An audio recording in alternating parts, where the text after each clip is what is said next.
In the next minute or so, the key employment figures for June will be released by the Bureau of Statistics. Standing by as those numbers drop is our business editor, Ross Greenwood, who joins me now live from Sydney. Ross, what's the expectation? Well, the expectation is we'll know in a second or so the unemployment rate will fall from 3.9 to 3.8%. In actual fact, it's just out. The unemployment rate has fallen dramatically to 3.5%. So this is certainly the lowest unemployment rate Australia has seen in almost 50 years. It is almost unprecedented, significantly lower than what the markets were anticipating. So this big fall in unemployment rate again will cause concern for the Reserve Bank that this will cause wages to start to rise, and that, of course, could actually feed into a rising inflationary story as well. So, again, the labour shortages in Australia are well known about. But again, what it shows is that the big job vacancies we've seen, more than 500,000 of those, is really now starting to be borne out in an unemployment rate, which in many ways is unprecedented in living memory.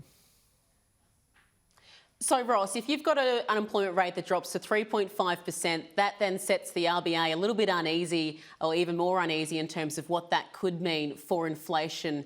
Should we perhaps be expecting they'll be going even harder when it comes to cash rate rises? Well, it's going to be fascinating to see what actually happens there. I'll just give you one small hint of that, and that is on the money markets right now, that you've seen a sudden sharp jump in long-term interest rates from 3.44 to 3.46%. If we go through some of the numbers, what we're seeing actually in the labour force right now, the unemployment rate, as I say, down to 3.5%. At the same time, you've got the underemployment rate, which is up slightly, but also on top of this, it's actually about the participation rate. So right now the participation rate is 66.8%. So this is some of the strongest participation rate, more people moving into the workforce, and presumably that's also partly about the cost of living, as we've seen rents rising 12% over the past year on average around Australia. Clearly, if there is a cost of living pressure, then you're going to find that more people, particularly women, moving into the workforce as they're having families. So that's one of the keys. Other bits and pieces out of this number today is the underemployment rate, as I say, has jumped a little from 5.7 to 6.1%. And so there's key numbers here that will certainly put some pressure on the Reserve Bank and some pressure on Australia's economy and businesses as we go into these last months of 2022.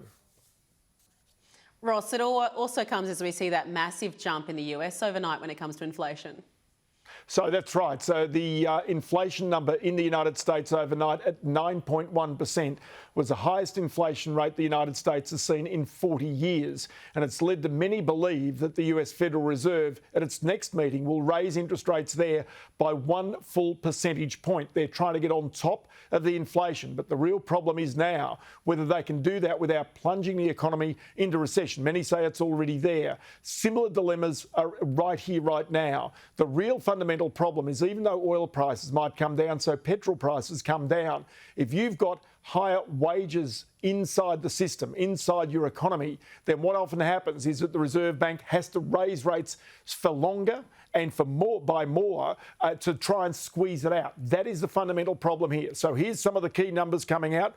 You can see here that the unemployment rate, as we say, 3.5%, the amount of participation rate there at 66.8% is really one of the keys. And I think that this is really important just to recognise that these are really quite unprecedented numbers. And also what they're saying is that the employment number has increased by 88,000.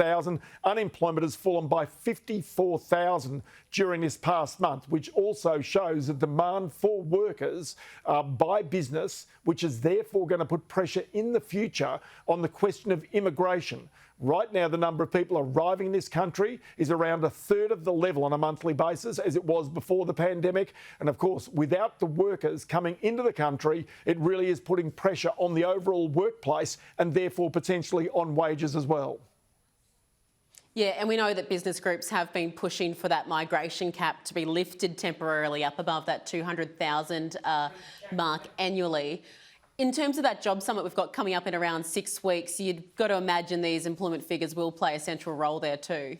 Oh, it's so true, because the different streams you've got there, if you contemplate, Andrea, that you've got a stream for women in work. And now this is part of the important aspect of these employment numbers. There are more women moving into the workforce now. The participation of women is higher than it's ever been. Then you've got a stream on immigration that we've spoken about, which is important. You've got a stream on skills and also a stream on wages. Now that stream on wages is going to be absolute key, because at the time when there is a lack of workers in Australia, which has seen this unemployment rate so low, that of course puts pressure on wages to rise. But if you have wages rising, then interest rates are inevitably going to rise for longer and by more than what other people might anticipate. And that therefore risks the economy, which is what you've seen in the United States. And that's certainly something that does not really, if you like, give the story, the friendly story of the soft landing that the Reserve Bank and the government would like to have. That's why these employment numbers are so important today, and the reason why such an historic fall to 3.5% is something that people are going to consider. Hey Ross, two questions for you. Firstly, we've got CPI figures to come out later this month. What should we be expecting there, and what should Philip Lowe be taking from today? Well, the first of those is the inflation number, of course, has been rising, and even the Reserve Bank says it anticipates that inflation will rise to at least 7% before it starts to fall. Whether it gets there in this next quarter remains to be seen. What Philip Lowe and the Reserve Bank board take out of this is, again, warning signs. The warning signs that maybe inflation is starting to become endemic in our community. So far, despite the very strong labour markets, we haven't seen a breakout of wages inflation. Wages have remained really very much within it, which is where the call from unions in particular that real wages are falling. In other words, after inflation, wage rises are below that inflation rate, and so people are going backwards in real terms. That's where the pressure comes when enterprise bargaining agreements are negotiated, and that's the reason why the Reserve Bank will be concerned, because it simply cannot allow inflation to break out in our community as it has in America. Otherwise, interest rates clearly are going to be much higher than what we're seeing now. Ross Greenwood, thank you so much for your analysis as always.